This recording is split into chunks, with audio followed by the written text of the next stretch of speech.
This booklet served as his southern travel passport, noting black-friendly hotels and restaurants. In racist times, without it, they had nowhere to sleep. His wife rushed over to send him off, strongly insisting he must come back for Christmas. Tony promised to head right to her, and off they went on their tour. Shortly after setting off, Don made two demands. First, only a Steinway piano her soul. Second, he wanted a bottle of his favourite whiskey every night. Tony happily munched on the burger his wife made while jotting down Don's request. On the trip, Tony gorged and smoked in the car. His rudeness made Don uncomfortable. When stopping by the roadside, Tony paused, then dashed back for his wallet. This screams a rich, nightly complex, and racist. Soon they reached Shreveport, the first tour stop. Don repeatedly warned Tony these people were tough, so mind his words and actions. Hearing that made Tony a bit cranky. Then Don started his first performance, and his elegant, dreamy music mesmerized everyone there. Even Tony was swayed a little. At the performance's end, Don saw Tony playing cards. When Tony noticed, Don furiously lectured him. "Time's old," Don grumbled discontentedly, stating, "Although you had the choice to stay here or go elsewhere, you opted for the latter." That very night, Tony composed his inaugural letter to his wife. In the letter, Tony praised Don to high heavens, but joked, "I don't want you to get too smart now. I miss you to the point where I feel like I'm going to suffocate from running while passing by a gas station." The stall, a bathroom mat, drew Don's attention. He wanted to buy one for his wife, but hesitated upon seeing the price and his empty wallet. He stopped in his tracks.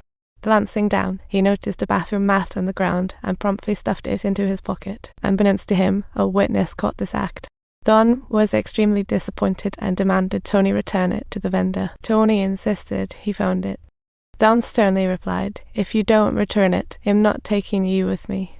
Ultimately, under everyone's watchful eyes, Tony reluctantly put the mat back on the stall. Next day, they arrived at the next stop, Indiana. Tony checked the piano as Don requested. However, the piano was littered with trash, not a Steinway. Tony asked staff to swap it for one.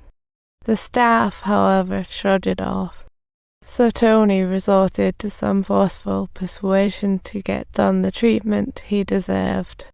He stood in the corner of the stage, as happy as a kid.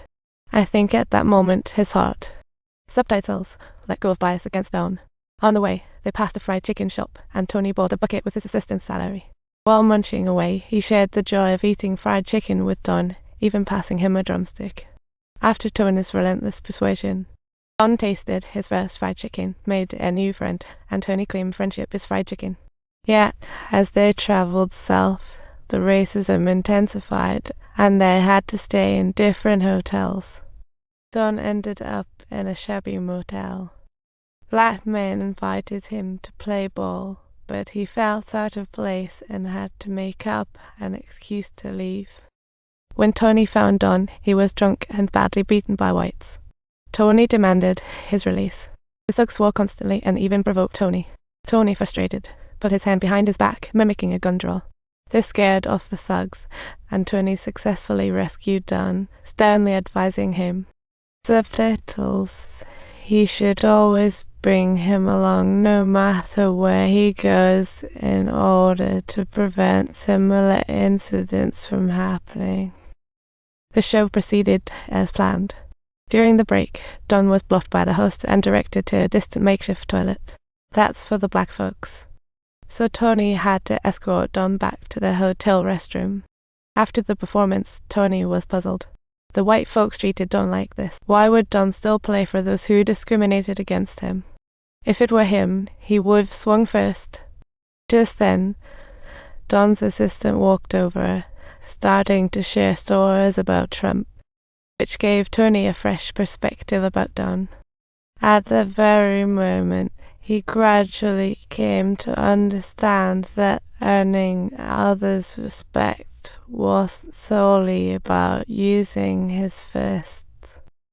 The next day at breakfast, while Tony was writing to his wife, Don couldn't stand seeing the endless typos. So he had Tony write, as he said, "This messes with my head.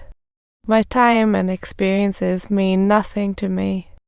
Only with you do I feel alive. I know it all already. I love you forever." Then they hit the road again. During a break, Don saw the workers laboring hard in the plantation. They seemed to notice Don's gaze, halting their work and turning their attention to him.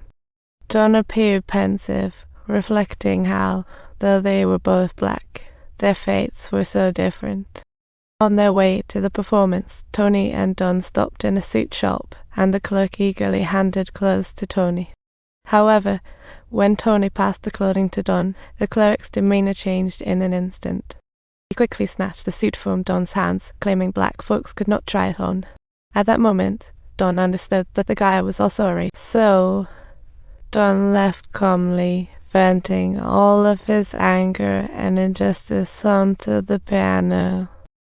Only music has the power to soothe that wounded heart. Later, they arrived in Memphis, and Tony bumped into an old friend at the hotel entrance. The friend asked Tony in Italian how he ended up working with a black man. "Time's up," he said, "for a high-paying job. Follow him. Following a black man leads nowhere."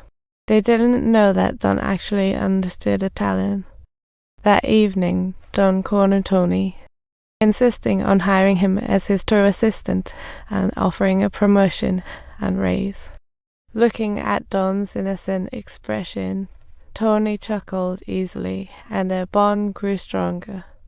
They have embarked on numerous tours together, becoming inseparable companions.